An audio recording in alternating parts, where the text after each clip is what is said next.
எல்லாருக்கும் எல்லாம் என்ற சமூக நீதி கோட்பாட்டை இறுகப் பற்றி பயணிக்கும் திராவிட மாடல் அரசு மாற்றுத்திறனாளி மக்களுக்காகவும் அவர்களது நலத்திற்காகவும் தீட்டிய திட்டங்கள் ஏராளம்.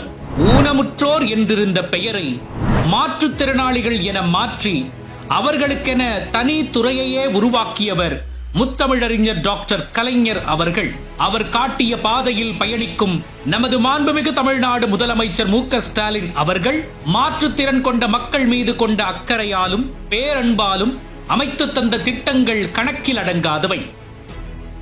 2022ஆம் ஆண்டில் கண் பார்வையற்ற மாற்றுத்திறனாளிகள் உள்ளிட்ட 4.39 லட்சம் பேருக்கான ஓய்வூதியத்தை ரூபாய் 1000 1500 உயர்த்தியது. அதே ஆண்டில் மாற்றுத்திறனாளிகளும் கடலில் கால் நனைத்து அலைகளை ரசித்து மகிழ மெரினா, பெசன்ட் நகர் கடற்கரைகளில் நடைபாதைகள் அமைத்தது. மாற்றுத்திறனாளிகளுக்கான 4% இடஒதுக்கீடு மூலம் 1500 பேருக்கு அரசு பணி வழங்கியது. தாயுமானவர் திட்டம் மூலம் மாற்றுத்திறனாளிகள் உட்பட 21 லட்சத்திற்கும் அதிகமான பயனாளிகளுக்கு வீட்டு வாசலிலேயே ரேஷன் பொருட்கள் விநியோகிக்க ஏற்பாடு செய்தது. மாற்றுத்திறனாளிகளுக்கான நவீன உபகரணங்களுக்கு 2025ஆம் ஆண்டில் ரூபாய் 125 கோடி ஒதுக்கியது உட்பட இந்தியாவிலேயே அதிக எண்ணிக்கையில் மாற்றுத்திறனாளிகளுக்கு உதவித்தொகை வழங்கும் மாநிலமாக உயர்ந்து நிற்கிறது தமிழ்நாடு.